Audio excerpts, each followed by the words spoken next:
Welcome back. We're close to 18,100 on the Nifty, but the one space which is seeing the maximum amount of buying interest is clearly the defense names. In fact, we spoke with none other than Ramesh Damani, the veteran investor and member BSC, and he's quite bullish on the entire defense pack. He's also looking at the railway PSUs in a positive light. He believes that data is a new oil and is betting big when it comes to the data analytics companies as well. I'll tell you the two new sectors that we've been trying to bet on. Some you may be familiar with.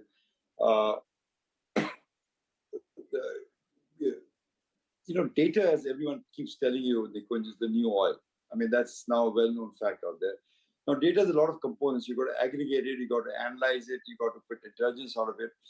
Now, if you look at the companies in India that do specialize in data, I think their employee cost as a percentage of revenues is between 60 and 70%, which tells me two things, that this business is coming to India, because if India is paying 70% in salary cost for this business, it's clearly a business that cannot be done in America or London or Germany. It has to move to India.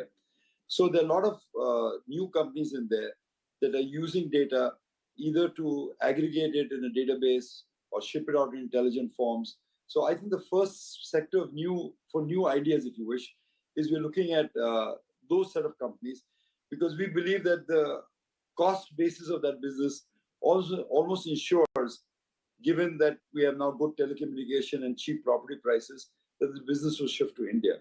The second business, which you, as you know, I've been bullish on the last few years, is particularly some of the defense and railway PSUs. And given the government's capex push in railways particularly, I think there's some very cheap stocks, I'll use that word advisedly, cheap stocks in the railway space. And if you notice the last few days, there's been a lot of noise of India becoming an export powerhouse in the defense sector. Now, if India is going to be an export powerhouse on defense, $5 billion is the number bandied around next year. I think a couple of listed companies which will have to benefit dramatically from that.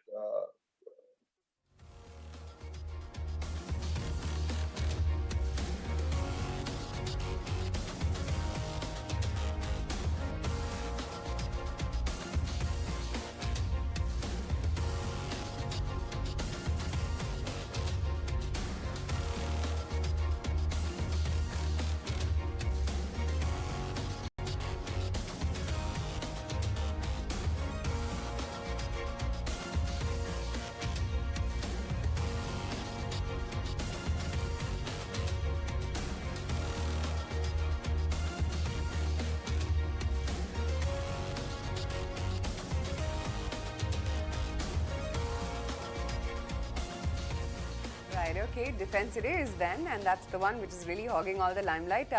Sandeep, anything that you're tempted to add to the current positions that you may already have within defense? In defense stocks, the one with the most durable business model, there are two companies actually, HAL and Bharat Electronics. The results were subdued, and that's the challenge for investors in the defense stocks, because the performance will be lumpy.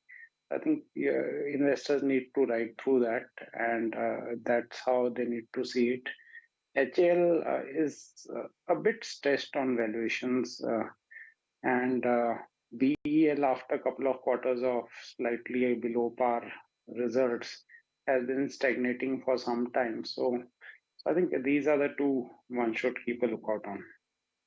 Okay, and then you also have M&M that you need to keep on your radar, because this stock is now trading at a lifetime high. It's come off the life high levels, but it's still at around the 1380, very close to 1400 mark, and we have seen a solid turnaround in this company. A few months ago, the stock was around 400-500 rupees, and now it's trading at 1400. So that entire change and focus on capital allocation is definitely having a positive impact on the stock price as well.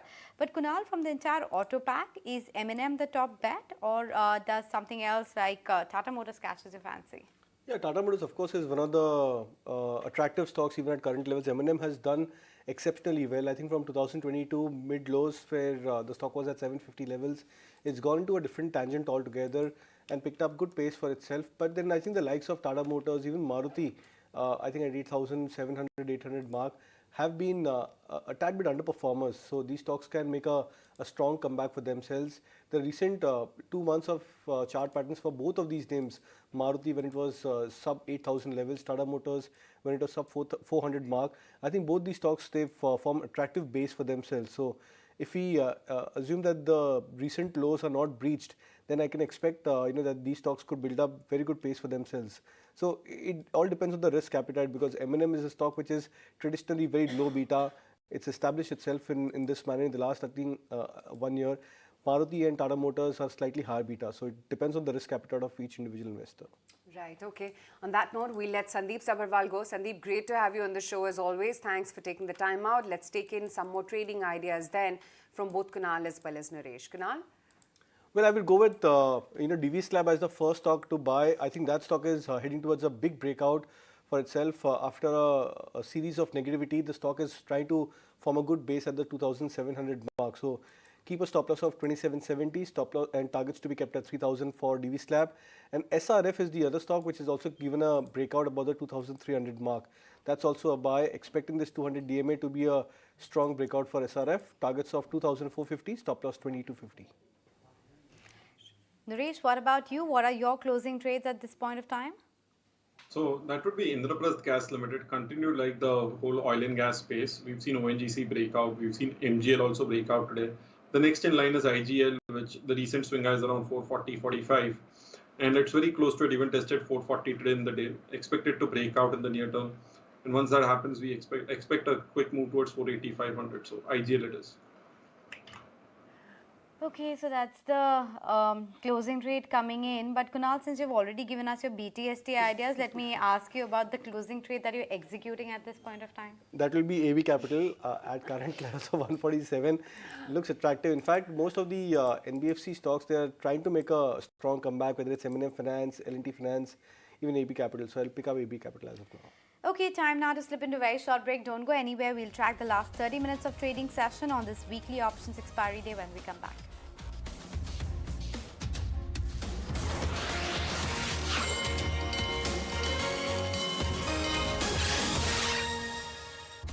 Back for closing trades right here in ET now, and we're holding out not quite okay. We've given up clearly a little bit off the skim from the top. 18,062 is where we're currently at, just barely in the green, but that's okay. We continue to cling on to that 18K mark right now. Just looking at some of the indicators in terms of what could really push the market higher from here, and just looking at how the year-to-date performance is for the Nifty, of course, has been down about 0.5%, but it's even a sharper crack for both the small as well as the mid-cap index. The mid-cap index has nearly lost about 3%, 3.6% a dip coming in for the Nifty Small Cap 100. But at the same time, ITC, with its year-to-date gain of 15% and weightage on the index of 4%, has seen quite a bit of move. And as surprising as it may be, TCS and Infosys as well. TCS has seen a year-to-date gain of 8%. Infy has climbed up about almost 6%, and mind you, Infy has a good 7.25% weightage on the Nifty. So that moving, ahead means quite a fair bit. In fact, Infy's weightage on the index is way higher than that of TCS, which stands at a little sub that 4.5% mark. HDFC Bank, of course, has the highest weightage amongst all these names. It's an over 9% weightage on the index, and HDFC Bank year to date has moved 3%. Sudeep, hi, afternoon. Great to have you on ET now as always. You think it's time HDFC Bank needs to push higher, and what trigger can actually make it move up from here? Well, I think, we have seen this year BFSI doing quite good, and, pretty much the entire market was bullish on BFSI. They have delivered as well. Whereas I think HDFC Bank to an extent was subdued because of this, the merger thing which was on the cards, and there were certain uncertainties related to how do they manage the SLR, CRR once HDFC Bank comes in with a huge liability book. So there were certain concerns, there were certain issues, but I think over a period of time those things have subsided, and HDFC Bank also has moved up. But the the relative valuation difference which HDFC Bank used to enjoy over other private sector peers like ICICI is still not there. And at some point of time, if HDFC continues to perform, we may see that coming back, or at least parity getting restored. So yes, HDFC Bank can move up. But I think if we are talking about immediate future, I don't see any major trigger as far as most of these banks are concerned. They have done well. Their asset quality has been stable. NIM has improved. They are done whatever was required to be done. The future, the way we look at it, will depend on how good the liability book is of all these banks. The game and the valuations will depend on the build of the liability book.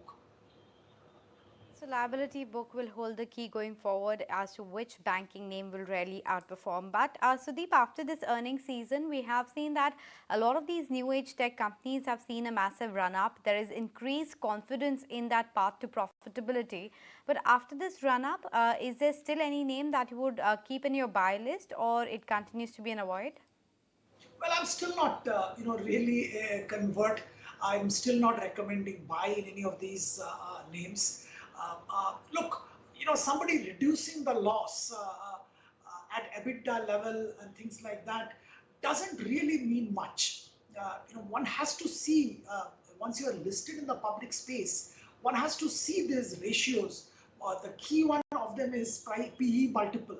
Now, the company's profit is not there, profitability is not there, and it's extremely difficult to predict which way most of these companies will go, what their main business will be. Take the case of Paytm. We still don't know what will be the vertical which will take it forward. Yes, they're distributing a lot of loans, but that's a distribution business. They're not taking it in the book. They don't have an NBFC license. They don't have a bank which can lend. So I think a lot of uncertainty still persists. If you look at Zomato, I think post the recent acquisition of quick commerce company and all that, things haven't really looked up on the P&L side. Yes, there has been some improvement in the operational parameters, but still a long way. The only company which I have been positive for some time is Delivery. Unfortunately, they haven't also done too well, but there is a hope as far as I'm concerned of Delivery, because they are in a business which is stable, growing, and it's a plain and simple logistics business. They are trying to streamline the logistics business by using technology. So it's not a new business, it's not something which is uncertain, and they're gaining scale. So at some point of time, Delivery may be worth looking at for acquisition for long-term investors.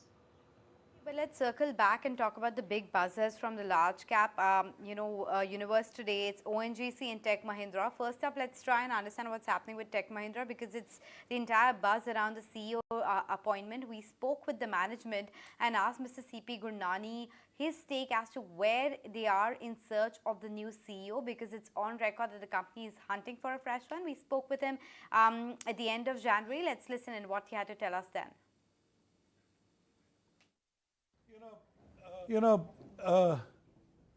I can only repeat the facts that we have already given to you, that the board has appointed a committee, the board is actively talking to internal candidates or maybe other candidates, but at this stage they are in conversations and there is no further update on the CEO designate, and all I can say is that I'm firmly in the saddle and will deliver the news as soon as the board takes a decision. Okay, that's Tech Mahindra, along with all the speculation which is rife in the market about a new CEO appointee. The stock has been holding up 2 consecutive days in a row, up 11% in the last 2 trading sessions, as is ONGC. That as well has been buzzing in trade with the production estimates which were raised and the capex guidance which was maintained. Let me take it across to Somit and decode what really could be the factors behind the move on ONGC today. Well, ONGC numbers are pretty much in line with what the street was expecting, but there are 6 reasons why the stock has been gaining in trade. And first and the most important reason is the strong production growth guidance that the management has given. Now, on the conference call, the management said that for the FY24, that is the next financial year, they're expecting their oil and gas production to grow around 4 to 5%. Now, this is after a 5 continuous years of decline in production that we had seen, that is since FY18. For FY24, it's a growth guidance of 4 to 5%. Now, ONGC said that now they are ready to commence both oil and gas production from their deep water KG 98 block from the first quarter of FY24. Along with this, the capex guidance is also pretty much strong at around 30,000 crore rupees, which will be supporting the production growth for the company. Now, the government also overnight reduced the windfall tax on oil production compared to what it was earlier. So these are mainly the three factors. Now, along with these three factors, there are three other fundamental factors that have also been supporting the share prices of ONGC. Firstly is the cheap valuation. Now, if you see the price to book valuation of ONGC, it is just 0.5 times its FY25 book value, and P valuation is a 12-month forward is at 4x as compared to its 5-year average of 6 times valuation. Along with this, the company's dividend yield has always remained high. Now, in the last 12 months, if you see, the company's dividend yield stood at close to 7.7%, while the next 12-month indicated dividend yield is close to 9.2%. And lastly, the underperformance. Now, ONGC's share prices have been underperforming the market in the last 12 months. If you see, ONGC share prices were down by around 10% as compared to a 4.5% gain that we have seen in Nifty. So, all in all, because of all this 6 reasons, we are seeing such a kind of up move in the share prices of ONGC in trade. Thank you so much, Somit, for that. So ONGC is a big buzzer, and you also have Tejas Networks, which has been running hard for the last couple of sessions on account that BSNL order finally coming through. Remember, the company also has been talking about that one large public sector order has been in the works. It's going to be one of the largest for the company and would provide revenue visibility to the company for the coming 2 to 3 years. So today as well, the stock is up around 8%, and PI Industries too, after its numbers, has been doing quite well, and the management is maintaining their guidance at 20% growth for one of their key verticals. Nuresh, your take on the charts of ONGC, Tejas Networks, PI Industries? It looks interesting for the fact that the stock has crossed the recent swing high above that 155 mark. Also, the day when the windfall tax was announced, the stock used to be around 155. So that's a major trend change for the stock. And this creates a move wherein it could go towards a medium-term target price of 180 to 200. So ONGC looks very promising. Any dip to 150 to 150 zone would be a buying zone. Also, even at current levels is a buy. Expect a move towards 180, 200 in the medium term. Would keep a stop loss below 146. Tejas is another one which we discussed yesterday also. The stock saw very large volumes yesterday. It has followed up with a move. Now that the move has been pretty sharp in the last 2 sessions, the risk reward is not in place for a fresh entry, but it's still a hold. Target price would be 750 going forward. Okay, that's the day coming in on Tejas Network. In the last 7 days, in fact, the stock has appreciated almost about 14.5%. And of course, the bulk of the move has come in today, wherein it's jumped up 7.5% alone. Sudeep, I don't know how closely you're tracking Tejas Networks as a story. Well, I think I'm not tracking closely, but I'm aware of this expectation of a large order gain from BSNL, and that's been propelling. And if that fructifies, obviously it's going to be excellent for the company for the next 2-3 years at least.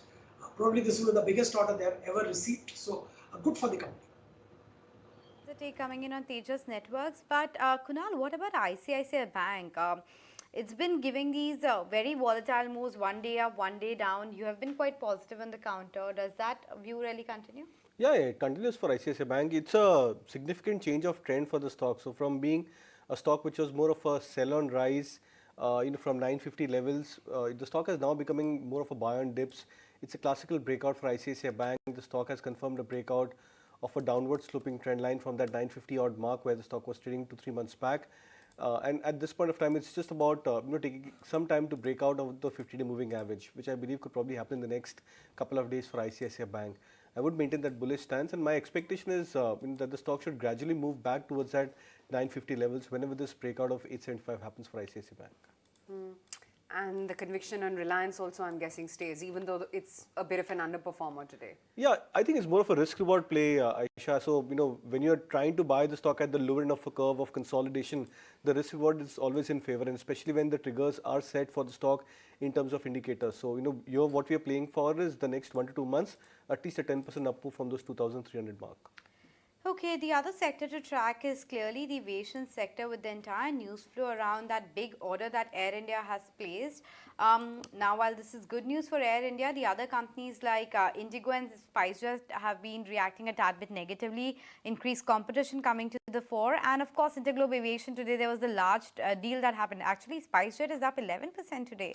Oh, so that's been a sudden move that's come on SpiceJet. But yeah, for Interglobe Aviation, there was that large trade that happened wherein the Gangwal family has offloaded some stake as well. Sandeep, your take as far as aviation sector is concerned, is this a space where a serious investor should even look at, buying or just stay away from the space? Well, my view is stay away for the time being. There is too much of changes happening with the Tatas coming in with such a large order and full backing for Air India. There is going to be a huge, significant competition for IndiGo, that is Interglobe. SpiceJet, of course, is already in a different zone altogether. So I think it's better to stay away. Interglobe already also has another issue of continuous pressure on the counter due to sale by one of the promoters, and that's going to continue for next, I think, 4 or 5 years, based on the timeline Mr. Gangwal mentioned, while he resigned from the board. So I think for an investor, this may be an avoidable area. There is traction, and if somebody wants to play the travel tourism, I think it's much better to play on some of the tech companies which are manufacturing software in this sector, or even some of the hotel companies which haven't really moved up the way Indian hotels have moved up. Talking about Rate Gain, Lemon Tree, Chalet Hotels, which are the stocks, Sudeep? Well, Rate Gain I like, and I've been liking for quite some time. They're in an absolutely great position today, and there's a huge tailwind, and they not only service Indian clients, they service global clients, and there is an upswing in travel tourism, and their software demand is significant. I also like some of the hotel companies where I think there is still a scope for appreciation, like Chalet Hotels, that can definitely be looked at. Okay, Unilever, let's just bring up that stock as well for you. And there's an interesting note from Jefferies as well today, saying that the change in royalty will result in only 20 million pounds or euros rather of income for the parent. And Unilever also does not rule out the possibility of a lower rate in the next review if situation warrants so, and that the change in central service fee will be put to minority vote, and that the brand and tech royalty does not require a minority vote, and saying that no brand or technology royalty is charged on revenue of acquired brands such as Horlicks, Boost, Indulekha, Aditya Ice Cream, etc. as well. So Unilever, yes, and then Nestle, which also came out with a good set of numbers. Sudeep, what do you do with FMCG right now? Because they too, I mean, X of ITC, which is not a pure play FMCG by any standard, has been a bit of an underperformer. Yeah, I completely agree with you. FMCG has been an underperformer, and there are valid reasons. We know the rural demand, rural consumption has been a bit subdued, and there also has been significant cost push, particularly in Q2, consequent upon which some of them had taken price hikes. Combination of this probably led to a bit of a slowdown as far as volume is concerned in Q3. Like in Nestle, we saw excellent set of numbers, but the volume was less than expectations. So I think that situation is stabilizing, and we believe that there should be a consumption pickup as far as rural India is concerned also post the next crop season. The government is also taking a series of initiatives to ensure rural consumption is back on track, and we believe that at least definitely by Q2 of the next fiscal, we will see a revival in consumption demand, and that should definitely help FMCG companies. Now, as far as stocks are concerned and the market price is concerned, somebody who wants to be a passive investor, not a very aggressive, for them, I think some of these stocks, HUL and the likes, even Nestle or Dabur, is an excellent buy at current levels. These FMCG names are excellent buys, but for the market, we are completely losing this theme. In fact, the Sensex has moved into the red. The Bank Nifty has taken a huge knock, and the Sensex too is now sitting with a gain of just around 10 points. So a complete let off of the gains that we were seeing. Kunal, is this a expiry-led move? What should one do, and what does one do with respect to the underperformance in the banking names? Because the FII flows are coming back, but it's clearly not coming in the banking names. Yeah, it's not coming into the banking names, and decisively so, because you don't have any strong movers other than ICICI Bank. Of course, the stock has done reasonably well in the last couple of days, but then HDFC Bank is struggling. Axis Bank has not been able to surpass those levels of 950, 980 decisively.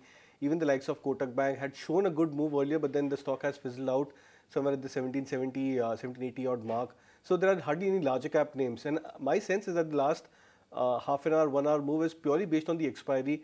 And there were two observations which was quite visible on the Bank Nifty option specifically. One was the writing of the 42,000 call right from the start of the day. So when the day started off, the 42,000 call, 41,900 strikes on the call option, they were the ones which were written aggressively. That indicates that these strikes would act as a ceiling. We tried to break about that 41,850, 900 mark, but we failed to do it, and that's where the call writers got a bit more aggressive. And on the downside, I think 18,000 strike has seen a good amount of writing on the put option. That's why I would probably believe that could act as a support for the index. Okay, in fact, let's try and bring up some of these candlestick charts as well of Nifty and Bank Nifty and see what kind of momentum are we seeing. And Naresh, your take as far as the market is concerned, if we do close below the mark of 18,000, would that be, let's say, reversal of any trend? Would we go back to the range? What's the significance of 18,000? So I would say this is more volatility wherein it is more expiry based. So if you look at the broader indices or the breadth, it has not changed in the last 1 hour. So the mid cap and the small cap indices are a good up 1% today. So it seems more of a say expiry led move, not something which is across the board. And say the heavyweight, which is like HDFC Bank and Reliance Industries. Reliance was a mover yesterday. The stock is flat to a little negative today. HDFC Bank is also a little negative. So overall, we have not seen a follow-up move in a strong way. But if you look at broader markets, there is a good follow-up move. So the bias remains positive. And say once we've crossed that 79.70 mark, the trade is very simple to keep a trading stop loss at 17,800 and right on to the position across the Nifty as well as a lot of large caps. It's interesting that it's not just large caps, but even the breadth of the market has managed to actually hold out. So, I mean, look at the market bet today, or for that matter, yesterday, for instance, while we are rejoicing and celebrating the Nifty getting up to that 18K mark, but yes, the broader market as well is. Alembic Pharma, they've got a US FDA establishment inspection report for their Kadkari injectable facility. 2.25% higher is where Alembic Pharma is currently in trade, sitting pretty much around the highs of the day. PI Industries, that's the one which is actually the top mover when it comes to the F&O markets. It's been soaring since the last two trading sessions. Today is not the only day when it's been holding up. Today, of course, it's an 8.25% move in the cash markets, 7% plus on the F&O in the last 7 days. It's been a 10.6% move coming in, but the bulk of the move has only come in the last two trading sessions. Of course, great numbers, very robust performance coming in from PI Industries, operationally healthy outlook as well. The revenue growth has clearly led by the high price as well as volume growth in the CSM business. EBITDA margins have been at a record high at about 26% and the management commentary as well is very, very positive. Kunal, let's quickly get a check on PI Industries then. Big move over the last 2 days. Yeah, big move, and in fact, yesterday the stock did not appreciate quite well. The volumes were almost at a multi-month high yesterday. Today is a day where I think we can probably call it as a price volume breakout for PI Industries. The stock crossing about that 3,200 mark. And in fact, crossing yesterday's high as well. I think if I'm not wrong, today the stock has also crossed about the 50-day moving average. So three important, psychological levels being broken for PI Industries. And with this volume back up move the stock has seen the last couple of days, it sets in a base that from here on the stock may not cave into a sharp correction, but it may actually go into a bigger rally on the upside. So minor dips towards that 3,200 mark, which would now act as a major or a new support for the stock, should be taken as a good buying opportunity. Okay, so good buying opportunity for PI Industries, but let's also talk about the cues which are lined up for tomorrow, given it's the last 5 minutes of the trading session. We'll get a lot of cues from the US markets overnight. We'll get the PPI data, which is the price index, purchaser price index, which is important to track from the inflation point of view in the US. We'll get the initial jobless claims data as well as the retail sales coming in from the UK. But separately, in terms of earnings, there's still some left. We'll get the numbers from Crystal tomorrow, so we'll watch out for that. In terms of corporate action. Capri Global will go ex rights tomorrow, so there will be a bit of adjustment there. Tomorrow is also the ex date, interestingly, for Inox Leisure as well as PVR. So it will be interesting the kind of technical adjustment happens there. The Adani Hindenburg issue will be heard in the Supreme Court tomorrow. So there will be a fresh PIL which would be heard, and this is coming in from a Congress leader. So we'll watch out for how that case really progresses in the Supreme Court. And then there is a meeting which is happening of the telcos as well with TRAI, and that will be interesting. In fact, Sudeep, the entire telecom space, right? Vodafone has been obviously reporting losses of 7,000-8,000 crore rupees per quarter, and this debate whether Vodafone can become a viable third option or not is only become theoretical in nature. Clearly, it doesn't have the balance sheet strength anymore. What do you think? You're absolutely right. I mean, if you look at the amount on an annual basis, they have to pay the government on multiple accounts. Let's say from next fiscal, it's close to about 40,000 crore plus. Now, this company's entire revenue is probably around that range. So I think it's reaching a stage where it is, beyond comprehension how they will handle this unless they are able to raise money, and not only raise money, significantly scale up operations through addition of subscribers and improving the profitability as well as revenue. So I think it's a tall ask. Let's see how things pan out. Of course, a lot of things can happen. Acquisition can happen, or some white knight can come in. So possibility, of course, is there. Considering the fact that government is very clear, they want a three-player market, not a two-player market as far as private sector is concerned. I think globally also we find most markets have that kind of a structure. So I think it does make sense. And for an incumbent who probably will come in or inject money into Vodafone, there is a lot of opportunity. Now, unfortunately, Vodafone has been losing out on the opportunities because of this entire, the crisis situation where they have been in. Now, considering everything at this stage, betting on Vodafone is like buying a lottery ticket. It sure is, right, with all the risks attached to it. But Sudeep, great to have you on the show as always. Kunal, Naresh, we'll let you guys go as well on that note. Closing in at off the day's highs, but we're holding on to that 18K mark, both for the spot as well as the futures. 32 points higher is where we're shutting shop, 18,067 for the Nifty futures today and 18,003 just about for the Nifty 50 in spot. So absolutely flat there, by the way. For the breadth of the market, we managed to hold out. So 124 stocks within the F&O gamut are going home as winners. The big moves have come in the chemical sector, in technology, in realty, metals as well as textiles. Those have been the big movers today. ONGC, your top performer within the Nifty, 5.6% there. TechM as well for a second consecutive day, managed to hold out by in excess of 5.5%. Apollo Hospitals as well, for the third consecutive day, I think now, has been seeing some very good moves. That managed to hold out today, 2 or 3.5% move coming in on Apollo Hospitals. Nestle, after its numbers, was a good mover today. 2.25% move coming in there as well. And then, of course, technology was not bad at all. So TCS, TechM, like I mentioned, Infosys, Wipro, they all managed a comfortable green close for themselves. Adani Ports and Adani Enterprises as well. By the way, after that MSCI review got pushed back, both those stocks as well have managed to close in the green. Piramal Pharma was a big mover when it came to the broader end of the market, as was PI Industries, a good solid 8% move. We've highlighted as to how the defense names did pretty okay, and HAL was clearly the show stopper there. 7.5% move was what you closed the day with on HAL. And then, of course, there was Naveen Fluorine as well with a 5.5% gain. Important to mark the losers as well. So BPCL, iShares. I think most significant was the move on an ICICI Bank and Reliance. They really dragged. Relative underperformers, 0.5% lower for ICICI Bank. Reliance was absolutely flat, marginally in the red for the day. There was Crompton, Bata, Interglobe Aviation, ICICI Pru Life, and then Idea, which was a top drag today, down by about almost 4%. Okay, so that's how we are shutting shop this Thursday afternoon. We'll see you tomorrow morning.